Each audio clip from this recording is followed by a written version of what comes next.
two. Take two and 2, 1.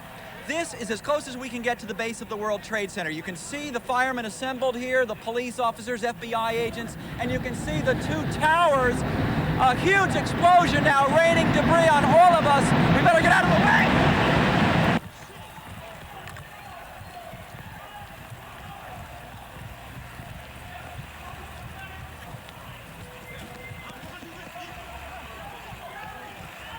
Keep going, let's go!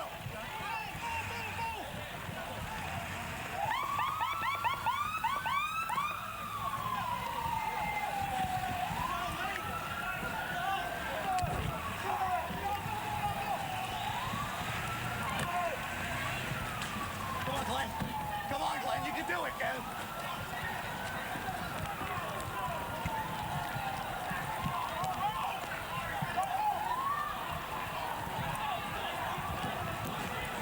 Keep coming, Glenn, come on.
Come along with us. I can't guarantee you how much we'll get out of the car as soon as we're able to keep that speed match right now.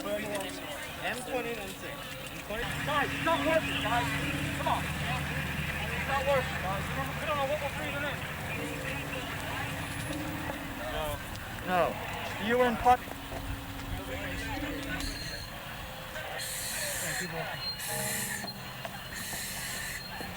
Take it easy. Breathe slow.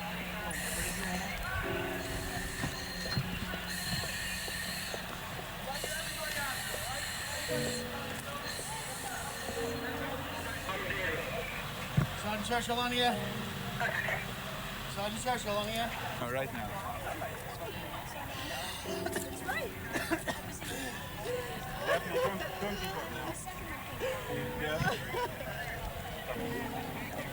I'm just tired. I'm tired.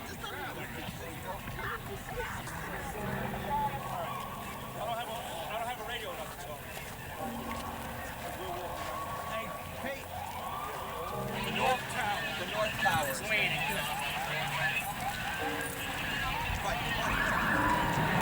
Oh my God, there it goes!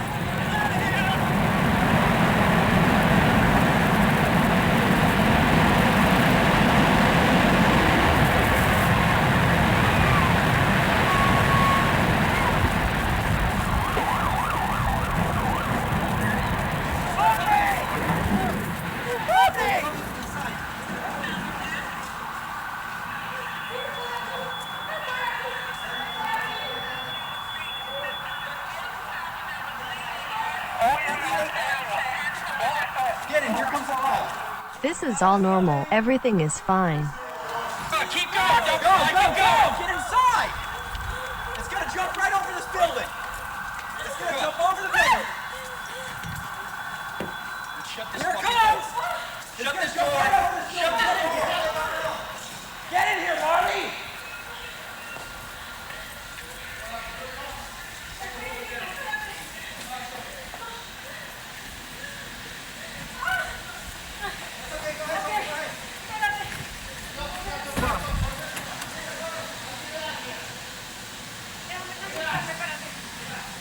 Estamos en el sótano de un edificio. Yeah. Get us out of here. Come on, guys. Let's get out. Get out.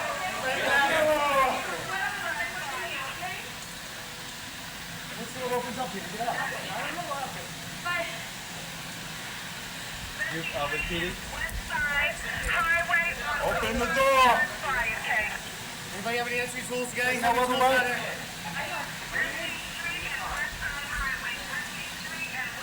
Here comes the dust. Come on, what the fuck? Every door's locked. Shut that door. Somebody better close the door. We're gonna have nothing but dust in here. It's gonna be too tough. We need a sledge or something, guys. What are we on? Keys to these fucking doors. Get inside away from the dust. Shut that door. Open a door for us. We got more people out here. Marty, we're not gonna get anywhere with all this dust. Come on, Toby. Come on. Get in this room. Come on, the dust is coming. Get in here. Everybody in one room, now. I was in this before. I know what it's like. When the first one collapsed, the dust followed us like a firebomb. Get out of here.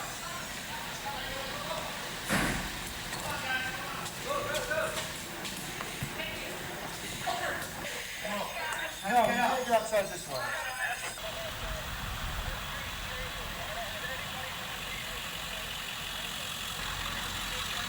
Marty, quick, look. He's helping the lady out.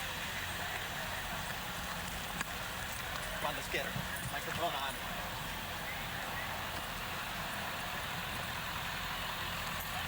You guys got any masks? Where's she? Here.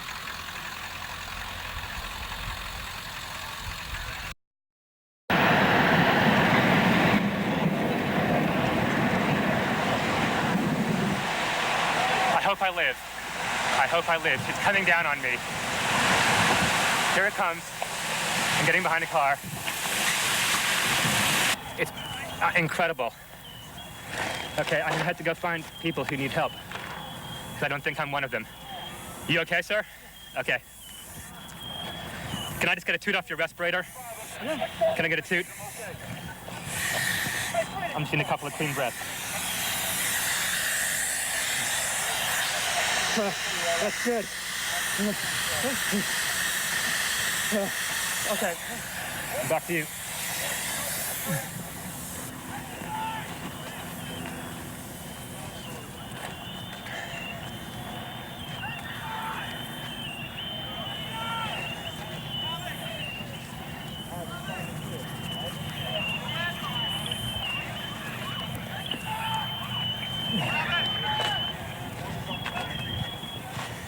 This is the car I hid behind. It saved my life.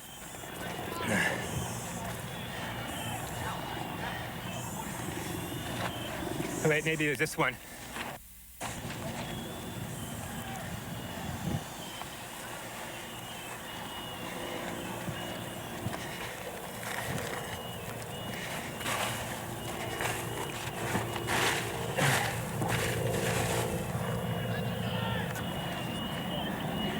There's all these noises.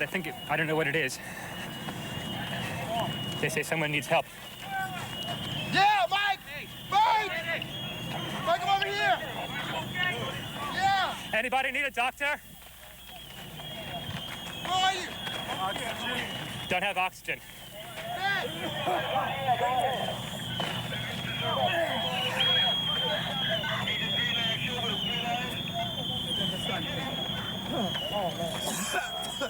Hello, Doc. Hey, that guy needs some oxygen if someone can share it with him. 10-4. Thanks.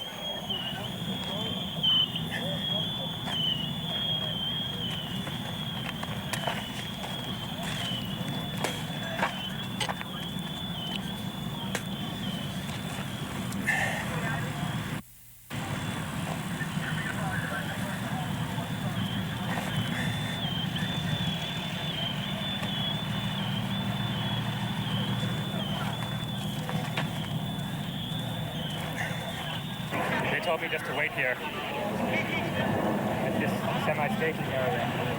See if I can help, so that's what I'm doing. They won't let me go any closer. No one can go in to get the people out. There's small explosions still going on.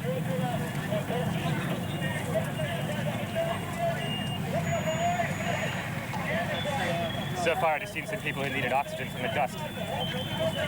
No one trauma.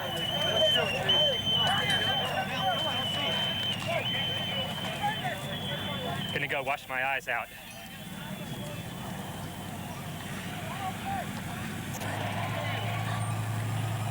Yeah, that almost made it work. Looking north on the West Side Highway.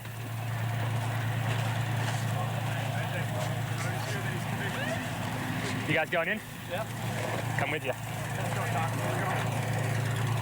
You know, you might not want to get too much closer because the more buildings could come down, then we're not going to help anybody. All right. I think we should. Yeah. Where's the incident come out? Let's just. Oxygen. Yeah. Okay. Let's just wait right here. Let's just station up right here. Okay. All right, Doc. Why don't we set up? Can you hang IVs from this pole here? Okay. Okay. George, get close there, buddy. We just heard another explosion. They're handing out gloves and masks. The consensus is it's too unsafe to go in there. Just gonna wait here until they bring some people out.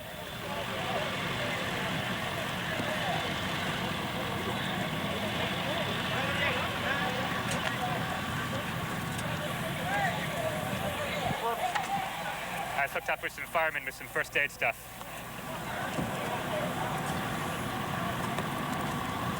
What are we doing? You know what? Anything? Why don't we just set this up as a little mobile hospital unit right here, okay?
Not appear that there's any kind of an effort up there yet. Now remember, oh my God.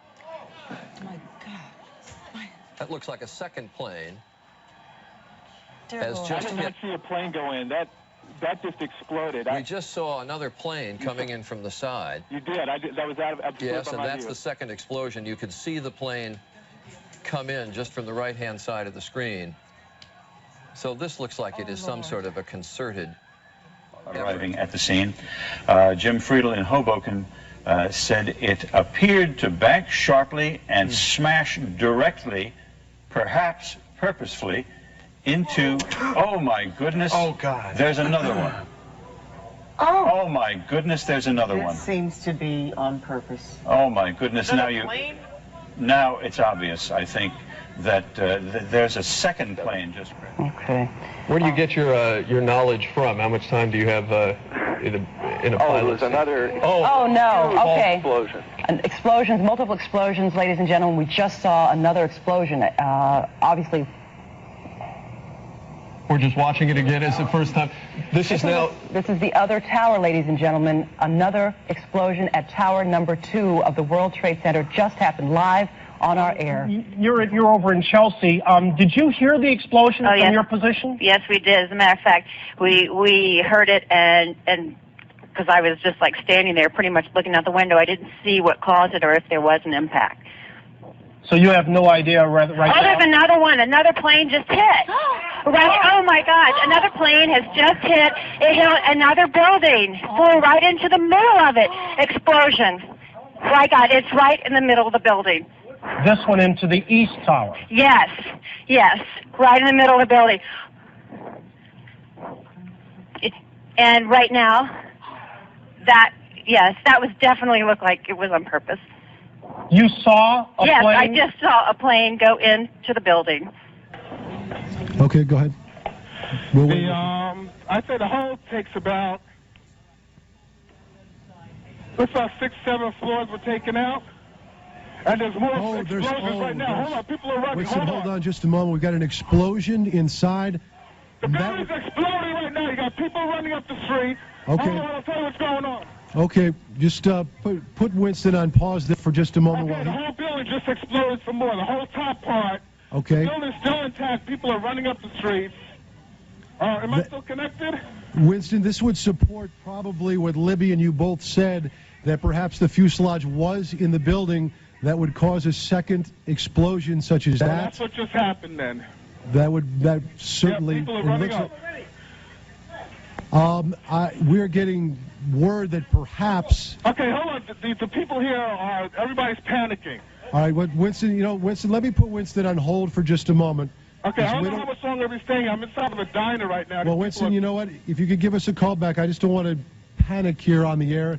Let's just take some of our pictures from News Chopper 7. Now, taken out of the building. You say that emergency vehicles are there, understandably so, but of course the major concern is human loss. I mean, do you know if there were many people in the building? Oh, another one just hit. Something else just hit. A very large plane just flew directly over my building, and there's been another collision. Can you see it? I can see it on the shot. Oh my! Something else has You know what? We just saw a plane circling the building. It is in the other building. We just saw a plane circling the building a second ago on the shot right before that. I think there may have been another impact. Can you tell? I just heard another very loud bang, and a very large plane that might have been a DC-9 or a 747 just flew past my window, and I think it may have hit the Trade Center again. To be honest, Elliot, I didn't get the impression that it was that big a plane. It looked big from here. I did see a plane go by a second ago, though, and it has now impacted the building. I'm trying to see if it's the different tower. I think it may have been. I believe the first one was World Trade Center 1, and it looks from what I'm seeing on television like it may have been the second building. This is a piece of tape and we may actually see another plane enter the picture here in a second. I wonder if there are air traffic control problems. Let's go back to Jennifer Oberstein, who was talking to a second ago. Jennifer, did you see this happen? Hello? Did you just see this happen, Jennifer? Matt, I've never seen any. It looks like a movie. I saw a large plane, like a jet, go immediately headed directly into the World Trade Center. It just flew into it, into the other tower, coming from south to north. I watched the plane fly into the World Trade Center. It was a jet. It was a very large plane. It was going fast. It went past the Ritz-Carlton Hotel that's being built in Battery Park. It flew right past it, almost hit it, and then went in. This is so shocking, of course, to everybody watching. Clouds and smoke billowing from the top of that building, 110 stories high. And as you can see, I don't know if you just saw the plane flying. There's another by. explosion. Another plane. We just saw a plane flying by, waiting for it to come out of the other side of that building, and it didn't. Let's listen to our colleagues from New York. To the second tower. This has to be deliberate, folks. Well, that would begin to say that, yeah. We just saw on live television as a second plane flew into the second tower of the World Trade Center. Now, given what has been going on, The center is now in full alert. The FBI extremely concerned that there would be additional attacks. Normally when you have a situation like this, they immediately get on the line with the CIA, the various intelligence agencies, trying to get a sense of who might have been planning something. But right now, the first order of business is to protect against a second attack, third attack. The feeling is normally when you have this kind of situation, there will be more attacks almost immediately. Let's go to the trade tower again, because, John, we now have a... What do we have? We don't... It looks like a new plume, a new large plume of smoke. No, it may be that something fell off the building. It may be that something has fallen. We don't know, to be perfectly honest. But that is what you're looking at, is the current... That's the scene at this moment at the World Trade Center. Dan Daler from ABC's Good Morning America is down in the general vicinity. Dan, can you tell us what has just happened? Yes, Peter, it's Don Daler down here. I'm 4 blocks north of the World Trade Center. The second building that was hit by the plane has just completely collapsed. The entire building has just collapsed, as if a demolition team set off. When you see the old demolitions of these old buildings, it folded down on itself, and it is not there anymore. That should be it. Thanks very much, Dan. Completely collapsed.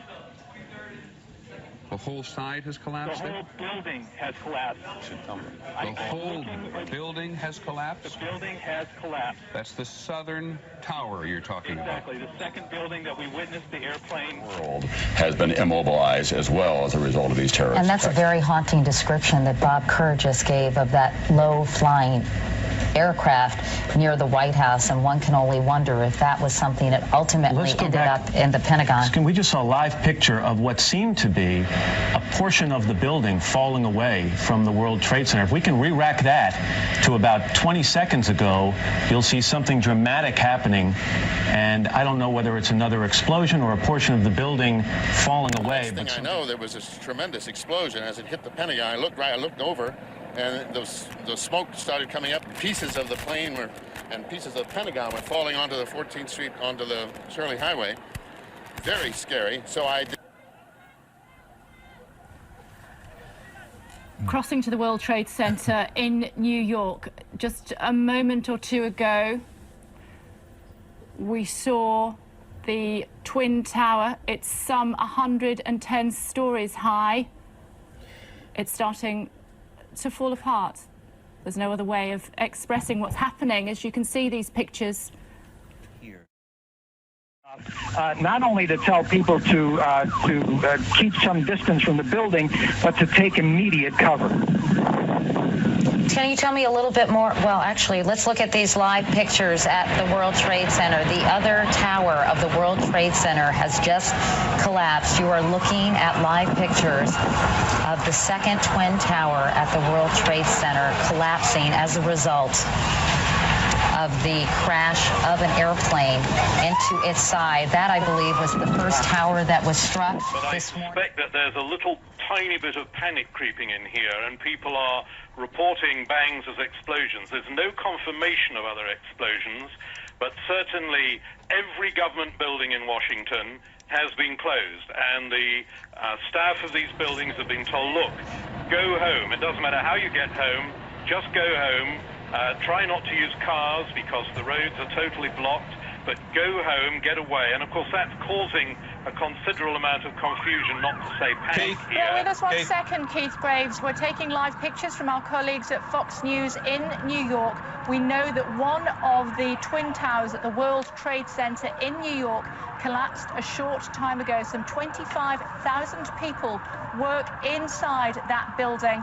You just saw live here on Sky News. The second tower has collapsed. The second tower has collapsed.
Get back.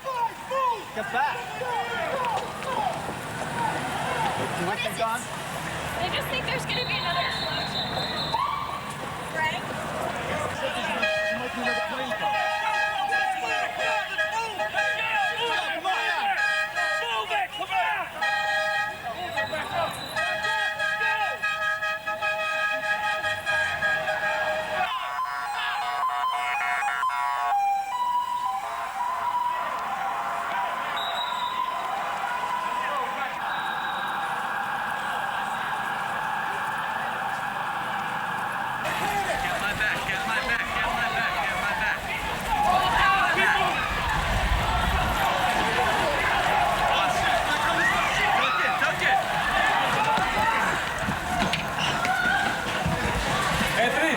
You okay? Yeah. Please. Oh my God. Oh my God. Watch out, watch out. Oh, I got it.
top came off. The whole top came off. And then the smoke, all of a sudden I see the smoke fall. I was standing next to the lieutenant, and I couldn't. All of a sudden I couldn't see him. We were under the truck. The top came off. I'm taking American Death Insurance.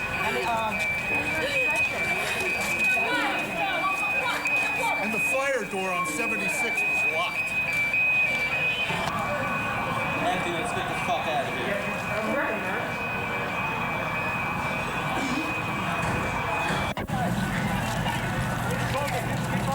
Jason, this is yours. Look at this shit, man. Can you believe this shit? No. You got a cell phone. Oh, God.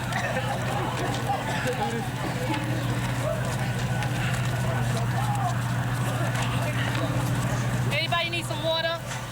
I expected 8x10 glossy. I know.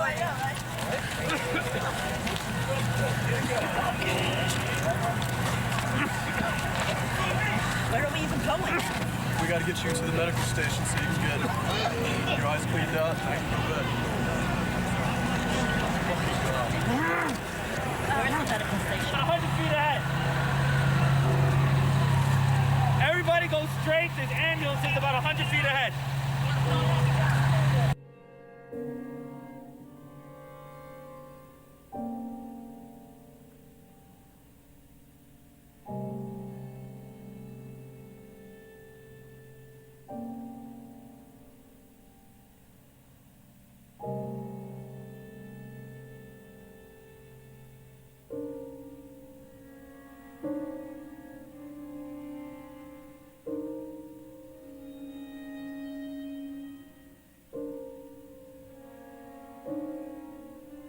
Had moved back from that building before, what you're about to see again here on videotape, knowing that fire could not be fought because of the instability of the structure, because of the fire that had burned since shortly after 9 o'clock this morning. Dana Tyler is joining us in the Information Center. She has some new information for us.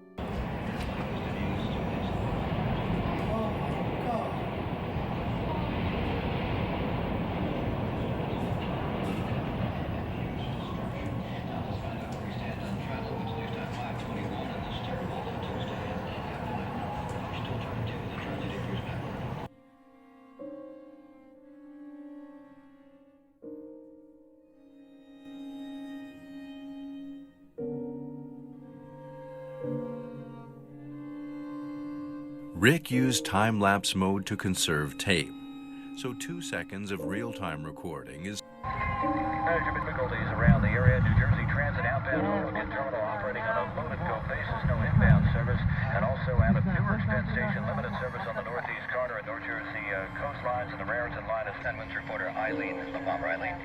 All right, Ralph, I'm here on Hudson Street. As you've been hearing, that 7 World Trade Center just collapsed about 5 minutes ago.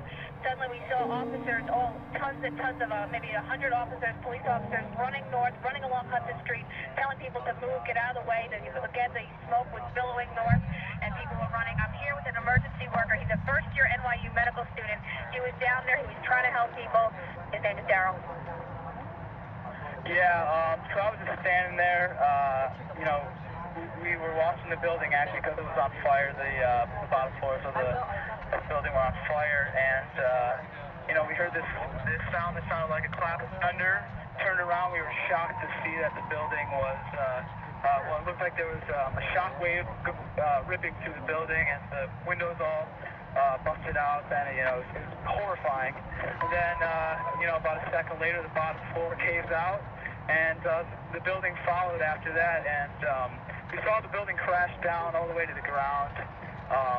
You know, we were in shock, and then the worst part about it, we saw the smoke and the plumes of smoke coming after us, and we had to run. We had to run north, actually, on that street. We just ran north. We went to Weehawken and hopped on a ferry and came over, and we got about halfway across the Hudson River, and they announced that they were turning around and coming back, but they'd been told not to come into the city. At which point we came back and tried to, and so finally successfully found a boat owner to haul our 5 UPN 9 crews here, or reporters and photographers here. Our nation is being tested, and we will pass this test. We mentioned earlier, too, the planes that were down. For two believed to be American Airlines. American is now questioning whether one of them was indeed theirs. The other two United Airlines jets that also went down, starting this morning at 8:45, hours ago. We're looking at a live picture from Jersey City area toward Lower Manhattan, and you're looking where the World Trade Centers used to be. Now, on top of those World Trade Centers, when they were there, were the broadcast towers for most of the broadcast entities in the New York area. So most of you in America who will be watching us now are watching on various cable systems. Comcast cable, certainly, Dish Network, DirecTV. So we are UPN 9 News in New York. Rob Morrison was downtown Lower Manhattan when World Trade Center Tower 7 went down. Rob? Okay, Jim, you were asking for that tape. We have it in our truck, so we're going to do what's called a hot roll here. There might be a glitch or two on the air, but we're going to roll that tape for you. This is World Trade number 7 collapsing just about 15, 20 minutes ago.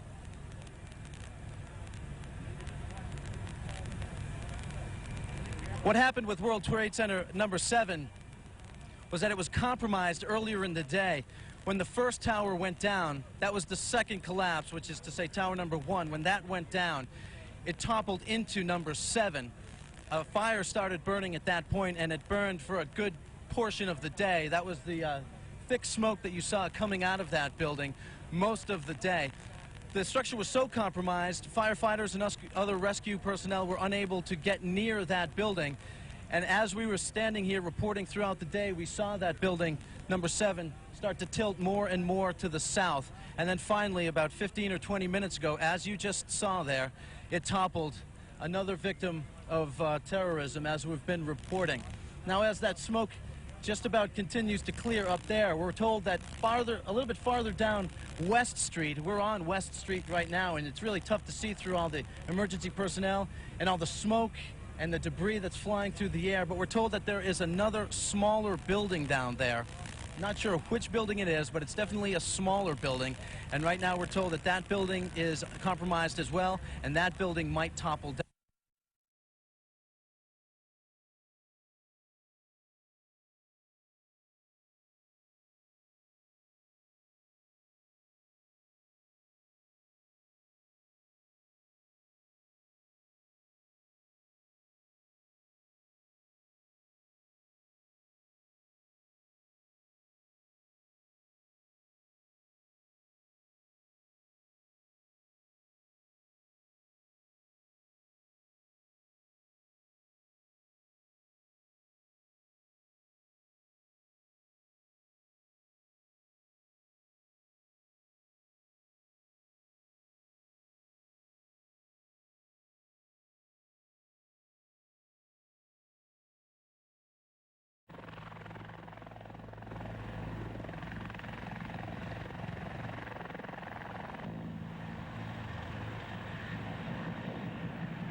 I heard Chief Pfeiffer confirm that a plane had hit the World Trade Center. So of course this, this caught my attention. I'm listening, assuming that it was probably a small private plane and it wouldn't be too bad. Bad enough, but not, not what it turned out to be, so. And just then, the phone rang on my desk. It turned out to be a very dear friend of mine, Christine Gonda, and she lives 3 blocks north of the World Trade Center. And you could hear the fear in her voice and the anxiety. She was very nervous. She said she heard a very loud noise.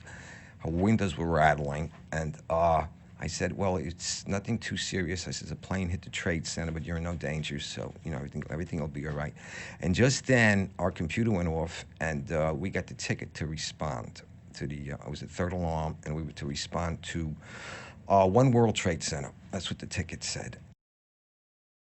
We were just east of the South Tower when I heard this tremendous explosion. And I was facing north, and I'm on the right-hand side of the fire engine. So I couldn't see behind me because of all the equipment, but it was the plane hitting the South Tower. I didn't know that at the time.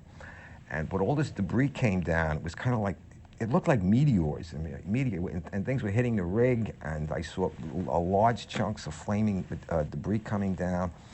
And for a little while, I thought we were not going to get off the block.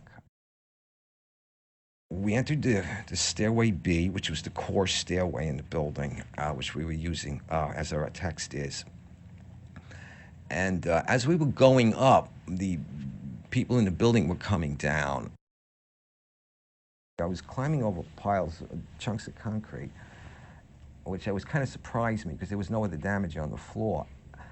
And at that point, the building started shaking. And I remember I was holding on to this concrete, and I didn't know what was going on, but the building's shaking, really noticeably shaking. And I thought maybe it was the elevator shafts coming down, the elevators coming down the shafts, maybe they cut loose. I didn't know what was going on, but I was holding on. I was a little concerned about this. And then it stopped, and that was the South Tower going down. I found out later. I heard this very, very loud noise above me. It was just a tremendous roar, and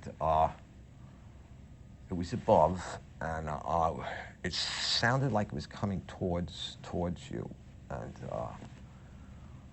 then the wind, a very, very fierce wind, and my helmet, it started lifting me up off the ground, and so that's when I crouched down. The next thing I just crouched down. I got to the corner of the staircase by the railing, and I just got as small as I could possibly get. Because I'm not a big guy to begin with, so fortunately I'm not. So I got in and I literally, well, I guess the best way to describe it, I tried to crawl into my fire helmet. That's what I wanted to do, just to protect myself. And I wasn't sure what was going on. I thought the building might be coming down, and I figured, okay, this could be it, and I was a little angry. I was like, damn it, like, why me? Why, it's beautiful. I'm gonna die in the World Trade Center on a beautiful summer morning. It's like a little denial and disbelief sets in, and so then I started getting hit with stuff. It was just debris was hitting me, and it went dark, and then the next thing was just total silence, nothing, no wind. No noise, no light, nothing.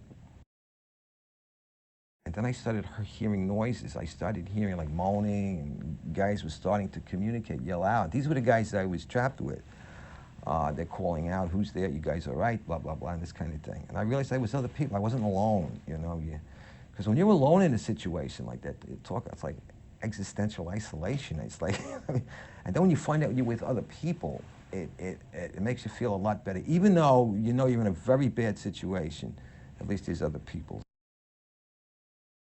But then the strangest thing happened. This beam of sunlight came right in on us, like about 8 inches long, but it was clearly sunlight. It was all dirty and full of debris, and it looked like pepper was floating around in it, sort of. But it was sunlight, and I'm like amazed now. It's a 110-story building above us, and I'm looking up at the sun. But when you came out, you had no idea where you were. There was no way to tell north, south, east, west. It was just the whole atmosphere was full of debris and papers and smoke, and there was no landmarks. There was no way to make a reference point. There was no, you couldn't see the sun anymore. The sun had gone away because the sunlight that had come in now was gone, and so there was no way to tell which way you were going. I got to a point where I was looking down the pile and I saw firefighters coming up. And I knew they were fresh troops. They had just arrived. They weren't covered in the dust, because we were totally encased in dust. In fact, I had a bloody nose, and I was totally encased in this dust with a bloody nose. So I must have been some sight. But I saw the guys coming up, and as I got down, it turned out to be guys from my firehouse. So I saw my captain, and I think my captain said, "Mickey, you're alive." They thought I was dead. So it turned out to be my captain, John McKeon. The chief was sitting there with a clipboard, and I walked up to him, and the first thing he says to me is, "Give me your riding list." It's I'll never forget that. He says, "Give me your riding list is what you carry." I think I have one in there I gave to you. It's with everybody's name that's working. Your name, your company, and everybody who's working in your company and their position. That's the first thing the chief says. "Give me your riding list." So I pulled it, I gave it to him, and he looks at it. And then he says, "Oh, I have your name on the list." They had me listed as missing, presumed dead. So I says, no, I'm here to take my name off that list. I went into the deli, and I asked the guy for a pack of cigarettes. He was starting for a cigarette. So he gives me his cigarettes, and then he says to me, $6.50. Now, when he said that to me, I could not relate to money. It was like I didn't know what he was talking about. I'm thinking $6 just because in the trade center, I just wanted a cigarette. And but it wasn't like I didn't want to pay him. I just couldn't understand what he was talking about. What does he mean? And then I remembered sometimes I kept money in my pocket, and I just so happened to have $7 on me. I had an old soggy dirty 5 and 2 ones, and I gave it to him. And I took the cigarette, and then he gave me 50 cents back, and he says, "No, keep the change. I don't want the change." I went inside and I had a cigarette, and I'm looking at this chaos and madness, and the whole world turned upside down, and I'm thinking, what do I do now? I remember being back down here, helping out with the recovery. I remember my first night coming down here, it rained. It rained it was like torrential rain all night long. I think maybe it was around September 15th or something like that. It was my first night here, and I remember coming down here. When I saw the site, I was approaching the site, it was at night, and I saw the red, the glow, and I saw the smoke, and it was pouring rain, and it felt like I was going into hell or something. It was such a strange feeling. And I said, "Oh, just maybe I made a big mistake coming here," because I didn't have to come back here.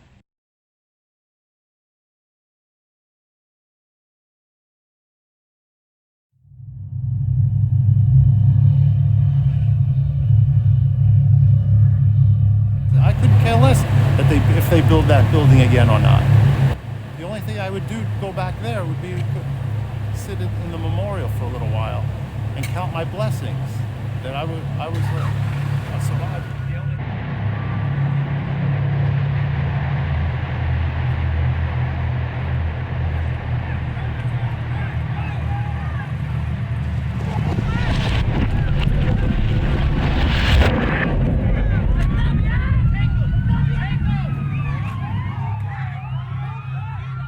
I was a broker. I was in the wealth management. I was in the main branch in the World Trade Center. So I got to my office about 7:30, which is a normal day for me, and turned on the computer. And about 8:30, when the first plane hit, there was a little flicker in the lights, and you thought, "What was that?" And a few moments later, somebody who had the plane go right past his window came running out of his office and yelled, "Go, go, get out, go." What I can tell you is that there was such a juxtaposition between the way some people reacted.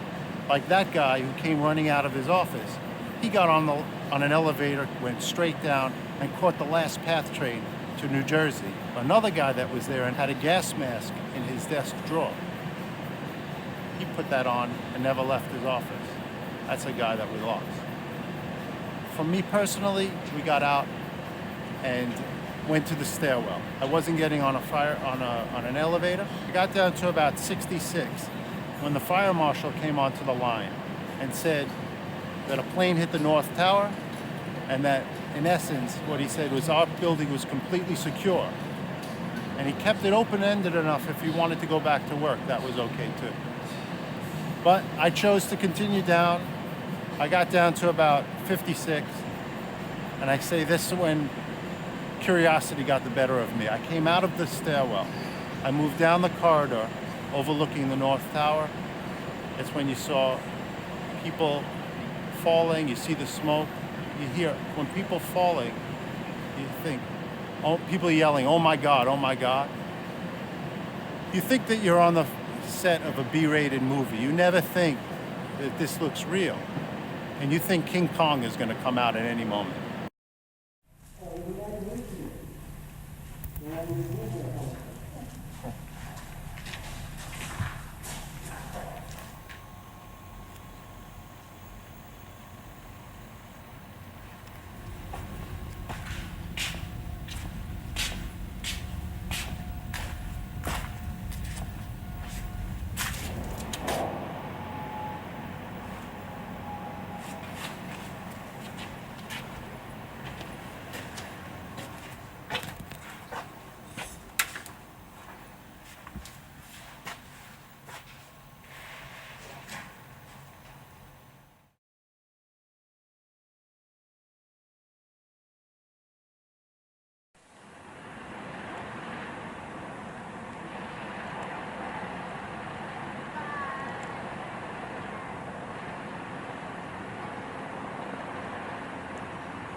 September 11th started out just like any other day at the Portland Jetport. R-I-T-T. R-I-T-T. How many bags shipping total today? 1.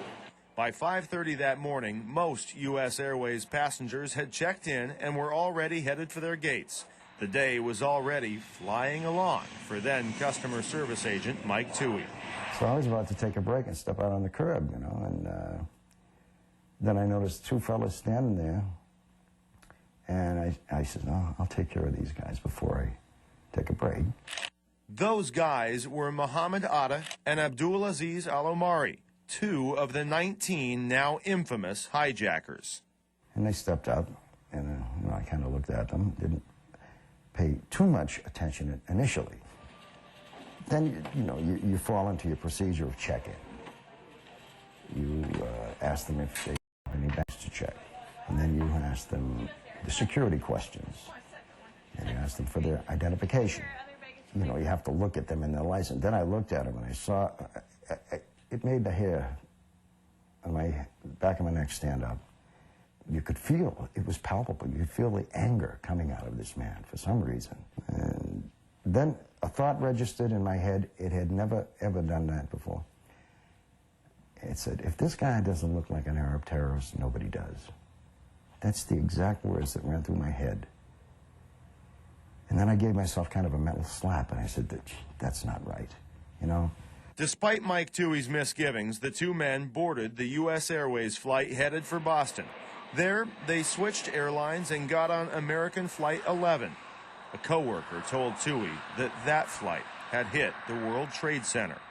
And I felt terrible. I says, I put 2 guys on that plane. I says, I put 2 guys in first class on that plane. And I'm thinking, and here I am thinking they're terrorists, and now the poor buggers are dead. Then you found out about the next plane hitting the aircraft, the building, the other building. And then I said, I was right. They were terrorists. These guys caused that American Airlines flight to crash into that building, somehow. But it wasn't until the next day that the weight of it all hit Mike Toohey. I was watching television, and then I actually started seeing the horror of it all. And I got this, I started sobbing and crying uncontrollably. I didn't know what to do, so I called my mother.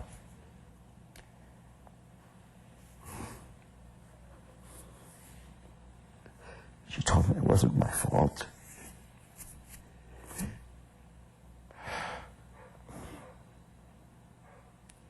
She said things will be okay.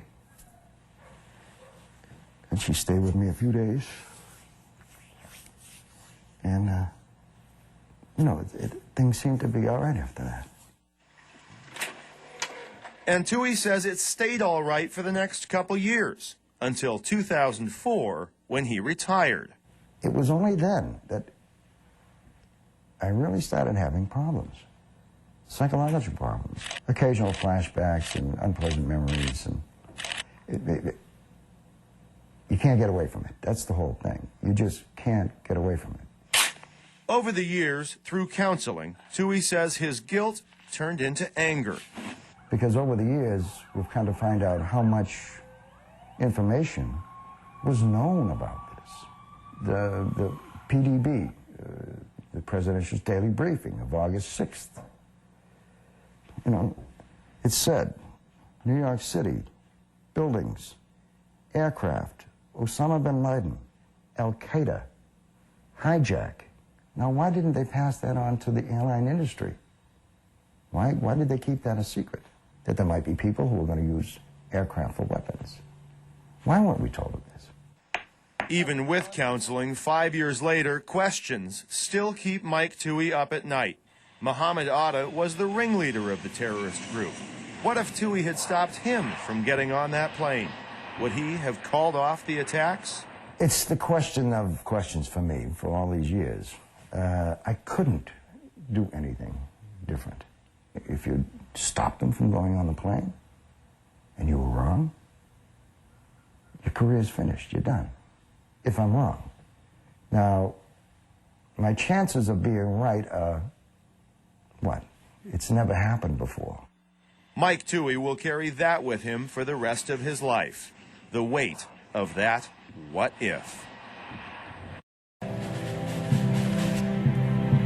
In the days after 9/11, FBI agents poured into Palm Beach County, particularly Delray Beach, where many of the hijackers spent the summer.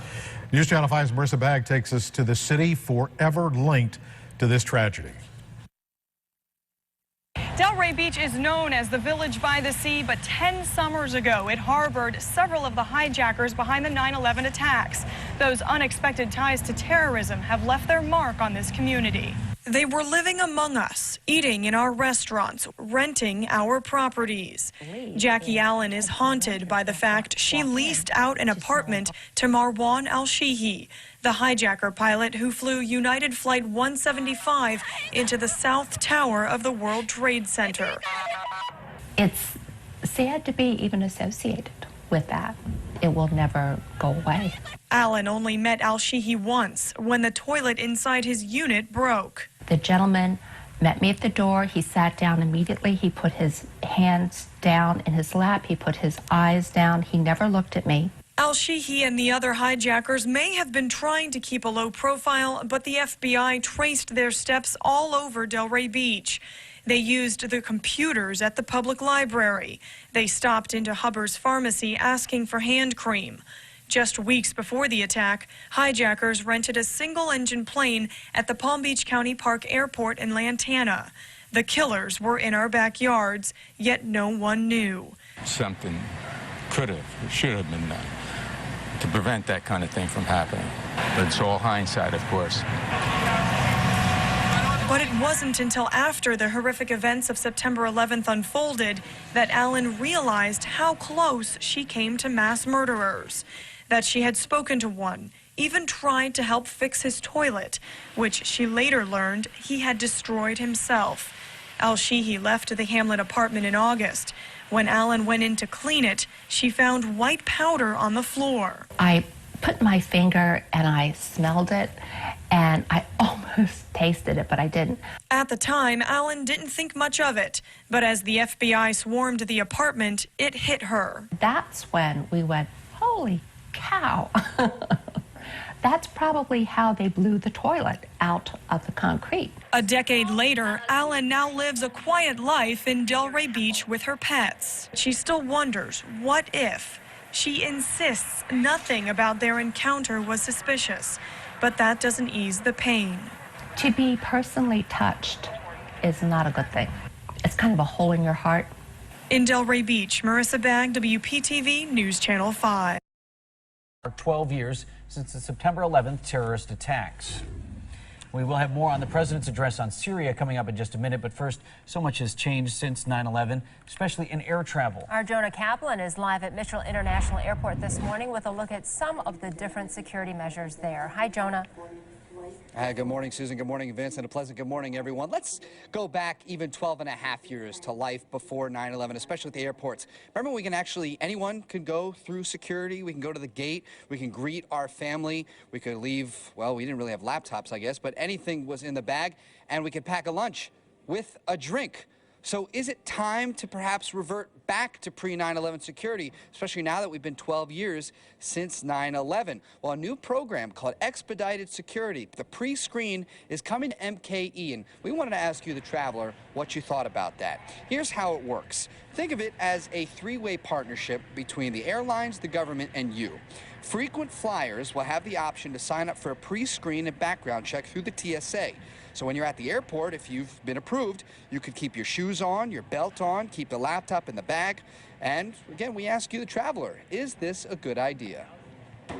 I like it the way it is, and you know, it's a little inconvenient, but I think they're on the right page, and it's doing what it's supposed to do. Making travel quicker is always a good idea, but at the risk of security, it's worth the extra time to go through taking your shoes off and going through the different security checks just to make sure that everything is secure, especially in our world today. The TSA says the pre-screen program should roll into MKE and more than 40 other airports by the end of the year. Later on Daybreak, why 9/11 has also had a huge impact on our wallets when it comes to travel, and this has nothing to do with security. Here at the airport, Mitchell International, Jonah Kaplan for today's TMJ4. Okay, we look forward to that information. Jonah, thanks very much. Milwaukee Mayor Tom Barrett and County Executive Chris Abele will hold a special ceremony at the Milwaukee War Memorial Center. A live look at the event today. Wreaths will be placed in the reflecting pool at the Veterans Courtyard. The ceremony begins at 7:30 this morning.